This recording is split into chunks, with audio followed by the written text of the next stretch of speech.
तो बिहार में विधानसभा चुनाव को लेकर सियासी सरगर्मियां काफी तेज हैं और इस बीच एनडीए में जबरदस्त टकराव देखा जा रहा है। एक तरफ जहां चिराग पासवान जो कि केंद्रीय मंत्री हैं और साथ ही साथ एलजेपीआर के प्रमुख भी हैं, वो आरा में रैली कर रहे हैं। वहीं दूसरी तरफ आरएलएम के प्रमुख उपेंद्र कुशवाहा मुजफ्फरपुर में रैली कर रहे हैं। यानी एनडीए के दो सहयोगी दल दोनों के दोनों एक साथ रैली कर रहे हैं। से एक ही दिन और एक ही प्रदेश में चुनाव के लिए एनडीए के दो दल अलग अलग जगह पर रैली कर रहे हैं, अपनी शक्ति का प्रदर्शन कर रहे हैं। दोनों की तरफ से कोशिश की जा रही है कि उनकी रैली में ज्यादा से ज्यादा भीड़ इकट्ठी हो। ऐसे में एनडीए का जो आंतरिक टकराव है वो खुलकर सामने आ गया है। एक तरफ तो ये दोनों ही दल रैली कर रहे हैं, आमने सामने दिख रहे हैं, वहीं दूसरी तरफ नीतीश कुमार की नाराजगी की खबरें तो लगातार सामने आ रही हैं। और अब नीतीश कुमार ने बीजेपी हाईकमान को साफ मैसेज दे दिया है। उन्होंने साफ कह दिया है कि अगर हमारी दो डिमांड नहीं मानी गई तो बिहार में कुछ भी हो सकता है। यानी इस बार का चुनाव एनडीए के लिए आसान नजर नहीं आ रहा है। बिहार चुनाव किस दिशा में जाएगा और फिलहाल एनडीए में कैसे बढ़ता जा रहा है टकराव, इस सब पर हम आज इस वीडियो में चर्चा करेंगे। और इसके लिए मेरे साथ मौजूद है अविनाश जी, बहुत बहुत स्वागत है आपका। तो सबसे पहले अगर हम बात करें एनडीए में बढ़ते टकराव की, तो दो मुद्दे हैं प्रमुख तौर पर। पहला सीएम फेस और दूसरा सीटों का बंटवारा। इन दोनों ही मुद्दों को लेकर एनडीए के सभी सहयोगी दलों में काफी खींचतान दिखाई दे रही है। एक तरफ जीतन राम मांझी की बात करें जो कि केंद्रीय मंत्री हैं और हम के प्रमुख हैं, तो उन्होंने 40 सीटों पर दावेदारी पेश की है। वहीं चिराग पासवान 30 सीटों की डिमांड कर रहे हैं। उपेंद्र कुशवाहा भी सीटों को लेकर अभी से अपनी मौजूदगी दिखा रहे हैं, अपनी ताकत का प्रदर्शन कर रहे हैं एनडीए को। और अगर नीतीश कुमार की बात करें तो उनकी नाराजगी तो खुलेआम जाहिर हो गई है। नीतीश कुमार जिस तरह से लगातार एनडीए को अपनी नाराजगी जता रहे हैं, चाहे वो सीएम पद हो, चाहे वो सीटों का बंटवारा हो, उसके बाद एनडीए में काफी मुश्किल दिखाई दे रहा है इन मुद्दों पर सहमति बनाना। अभी हाल ही में नीतीश कुमार दिल्ली दौरे पर भी गए थे, लेकिन उन्होंने किसी भी बीजेपी नेता से मुलाकात नहीं की। और आमतौर पर जब भी वो दिल्ली दौरे पर जाते हैं और इस तरह से मुलाकात नहीं करते हैं तो साफ यही कहा जाता है कि ये उनका साफ संदेश है कि वो नाराज है, वो अपनी मांगों को बीजेपी हाईकमान के पास पहुंचा चुके हैं।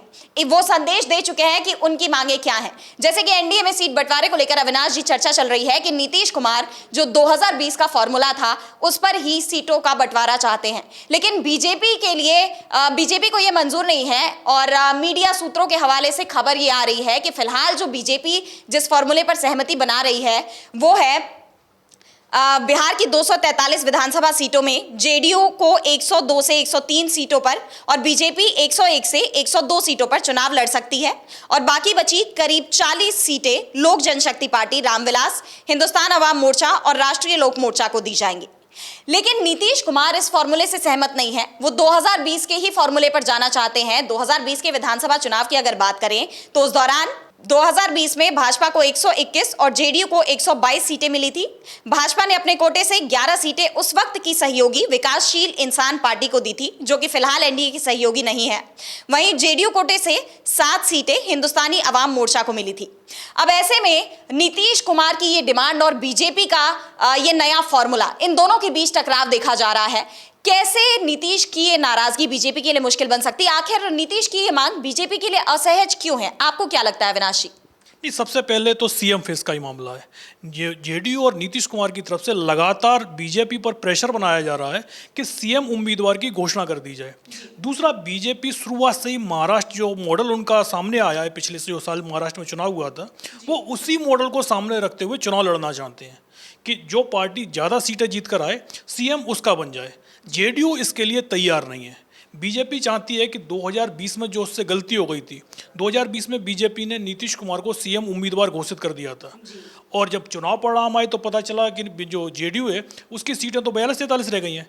बीजेपी के पास उससे जस्ट डबल सीटें मिली हैं, लेकिन क्योंकि नीतीश कुमार को सीएम उम्मीदवार घोषित किया जा चुका था इसलिए बीजेपी को नीतीश कुमार के हाथ में सत्ता सौंपनी पड़ी।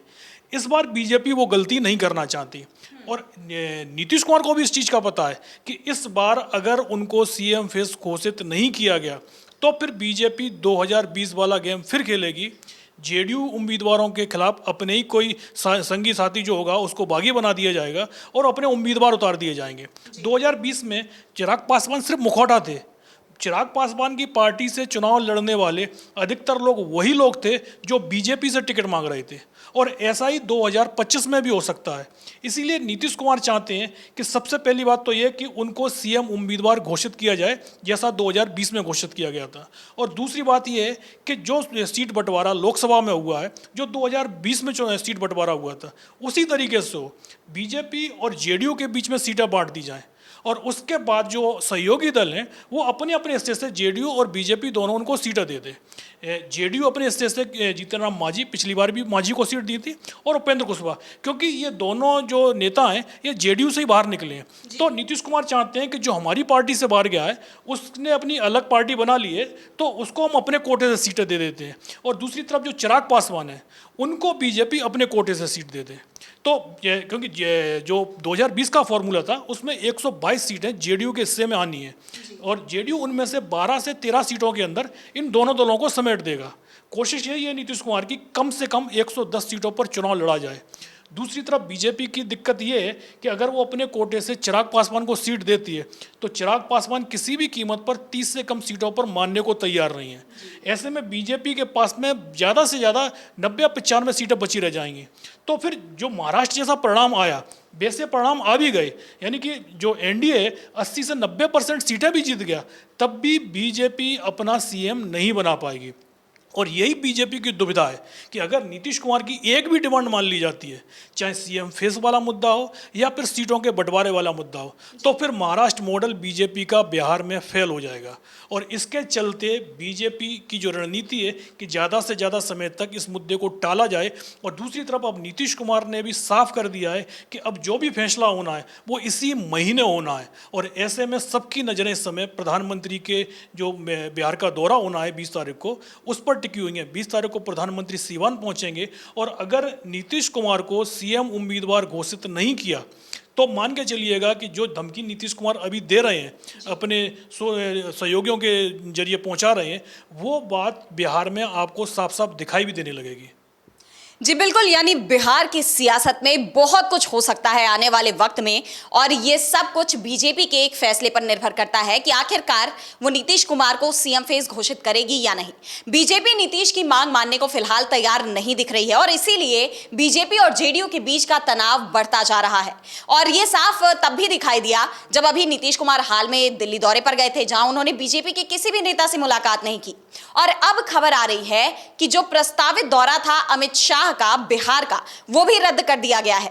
यानी पीएम मोदी तो बिहार जा रहे हैं फिलहाल तक, लेकिन अमित शाह ने अपना बिहार दौरा रद्द कर दिया है। 15 जून को वो बिहार जाने वाले थे, और अब उनका ये जो दौरा रद्द हुआ है, इसके पीछे भी कई सवाल उठ रहे हैं इसे लेकर भी कि आखिर ऐसे वक्त पर अमित शाह का ये दौरा क्यों रद्द हुआ। आप याद करिए, जब पिछली बार जनवरी की बात है, तब भी अमित शाह का एक ऐसा ही बिहार का दौरा रद्द हुआ था। उस दौरान भी सीएम पद को लेकर ही नीतीश कुमार की नाराजगी की खबरें लगातार सामने आ रही थी, और उस वक्त भी अमित शाह का जो बयान था, जहां उन्होंने ये कहा कि सीएम पद को लेकर जो फैसला है वो खुलेआम स्टेज पर नहीं होता, वो नेताओं के साथ होता है, बैठकों के बाद होता है। तो इसलिए उन्होंने एक तरह से ये घोषणा करने से इनकार कर दिया था कि एनडीए का सीएम फेस कौन होगा, और उसके बाद से अमित शाह को लेकर नीतीश कुमार के अंदर गहरी नाराजगी बताई जा रही थी, जिसके बाद अमित शाह का दौरा भी रद्द हुआ। अब एक बार फिर जब अमित शाह का बिहार दौरा रद्द हो रहा है, अविनाश जी, तो आपको क्या लगता है इसके पीछे क्या वजह हो सकती है, और बिहार की सियासत पर इसका क्या असर पड़ सकता है? बिल्कुल, क्योंकि बीजेपी संगठन के जो भी फैसले होते हैं, भले ही जेपी नड्डा अध्यक्ष हो, फैसलों पर अमित शाह की छाप सीधी सीधी दिखती है। इसीलिए जब भी कोई सहयोगी दल का नेता आता है दिल्ली, तो वो जेपी नड्डा से भले ही ना मिले, वो अमित शाह से मुलाकात जरूर करना चाहता है। और ऐसे में जब 15 तारीख को जो अमित शाह हैं वो फारबिसगंज पहुँच जा रहे थे, और उससे पहले नीतीश कुमार का दिल्ली दौरा हो गया, और दिल्ली में जो चर्चाएं चल रही हैं सीट बंटवारे को लेकर, कि नीतीश कुमार ने अब बीजेपी से साफ साफ कह दिया है कि अब और ज़्यादा इस फैसले को मत टालिए। ऐसे में अगर अमित शाह बिहार जाते तो उन्हें इस चीज़ को लेकर जवाब देना पड़ता, क्योंकि संगठन को लेकर, सीट बंटवारे को लेकर जो भी जेडीयू के साथ बात होनी है वो अमित शाह ही करेंगे। और अमित शाह 15 तारीख को पहुंचेंगे तो जाहिर सी बात है कि उनको सीट बंटवारे के फॉर्मूले पर एक जवाब देना पड़ेगा। ऐसे में उन्होंने अपना जो दौरा है उसको रद्द कर दिया है। अब 20 तारीख को प्रधानमंत्री पहुंच रहे हैं सीवान, उसके बाद ही अमित शाह पहुंचेंगे, क्योंकि प्रधानमंत्री के मुंह से जेडीयू सुनना चाहती है कि नीतीश कुमार को सीएम उम्मीदवार घोषित किया जाता है। अगर प्रधानमंत्री इस तरह की घोषणा नहीं करते हैं तो फिर मान के चलिएगा कि अमित शाह का जो दौरा अभी रद्द हुआ है वो मान के चलिए कि अगले कुछ दिनों तक भी नहीं होगा, इस महीने भी नहीं होगा। जब तक जेडीयू की नाराजगी दूर नहीं हो जाएगी तब तक अमित शाह बिहार नहीं जाएंगे। ऐसे में सबसे बड़ा सवाल तो यही है कि जेडीयू ने जो डिमांड कर दी है बीजेपी उन्हें मानेगी कि नहीं मानेगी। और उसी के चलते जिस तरीके से दिन भर पिछले 24 घंटे से जो सीट बंटवारे का फॉर्मूला मीडिया में घूम रहा है उसमें जेडीयू को एक सीट ज़्यादा बताकर जेडीयू को खुश करने की कोशिश की जा रही है, लेकिन नीतीश कुमार अड़े हुए हैं कि उनको सीएम फेस बनाया जाए। और जो सीट वाला मामला है वो 102 या 103 सीटें नहीं चाहिए बल्कि पूरी 122 सीटें चाहिए। यानी देखा जाए तो नीतीश कुमार भी राजनीति के मंझे हुए खिलाड़ी हैं। उनका अनुभव साफ तौर पर दिखाई दे रहा है। बीजेपी लाख कोशिशें कर ले उन्हें भ्रम में डालने का, उन्हें खुश करने का, लेकिन जब तक उनकी मांगे पूरी नहीं हो जाती वो बिल्कुल बीजेपी के सामने अड़े हुए हैं अपनी जमीन पर। और उन्होंने ये भी साफ मैसेज दे दिया है कि अगर उनकी मांगे पूरी नहीं होती हैं तो बिहार में कुछ बड़ा हो सकता है।